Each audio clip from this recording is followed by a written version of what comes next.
drive your fulfillment.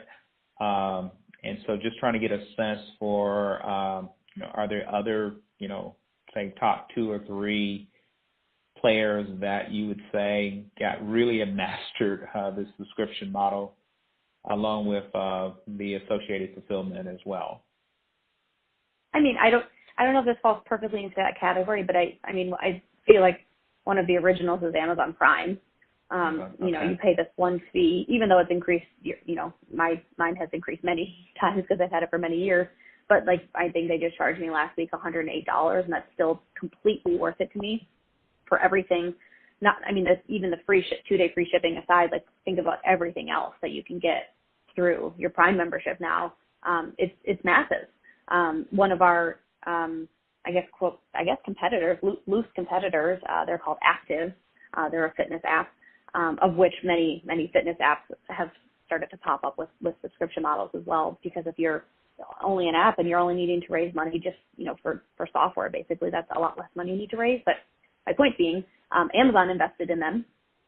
And it sounds like one of the big reasons might be is because they can just then offer, it's an additional offering to your Prime member, who, we expect everything through Amazon these days, and we get it.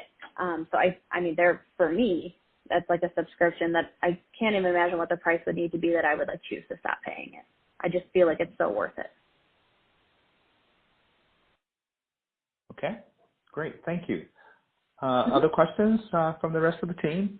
I'll just pause for a second. We got about 12 minutes left, so I want to see if there's any other burning questions from other team members. So I'd love to, what I would really appreciate, could you take us through a scenario related to kind of a day in the life, a day in the life of maybe just a minute or two on the sales side, day in the life of a CSR, and then I can't remember what the other organization was, but just kind of help us understand kind of what they normally do in both of those two teams. Mm-hmm. Sure. So as it relates to the customer service team, the member support, there are, I think there's, in terms of a day in the life, I think there's basically 2 main shifts, people who work 7 or 8 to, I guess, maybe 5, and then people I think come in around 10 or 11 or 12. So that's kind of how their shifts work. And people, I think, work 5 days a week. Some people's Monday is actually a Friday. It's whatever their schedule is.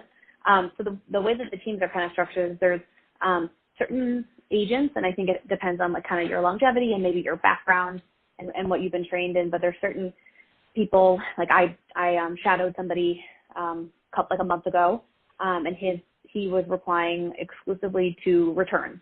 So his, and I hope for their sanity they rotate this sometimes, but his all day every day is handling returns. So he's got a queue, in the system with every return. He will, if he has questions for them about did they have any questions about how to send it back, or was it just something they were confused how to use, and maybe he could help them, they don't have to return it.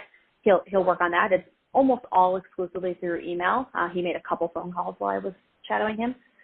Otherwise, he's just handling the returns all day long.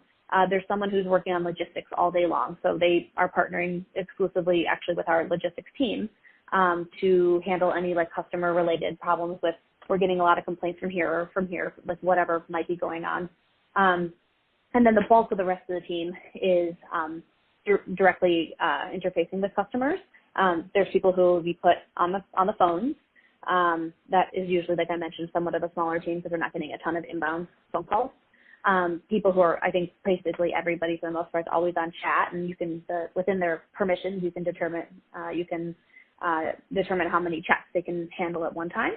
And then people who are replying to emails. So there's sometimes a fair amount of research and back end work that you need to figure out for when somebody reaches out before you can get back to them.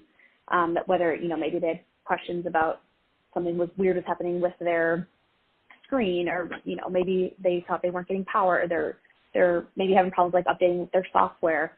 There's a zillion different teams here internally that customer support will have to interface with to figure out how to best answer that question for the customer in one shot. So we'd ideally like to not go back and forth all the time and have all the info we could possibly have, when we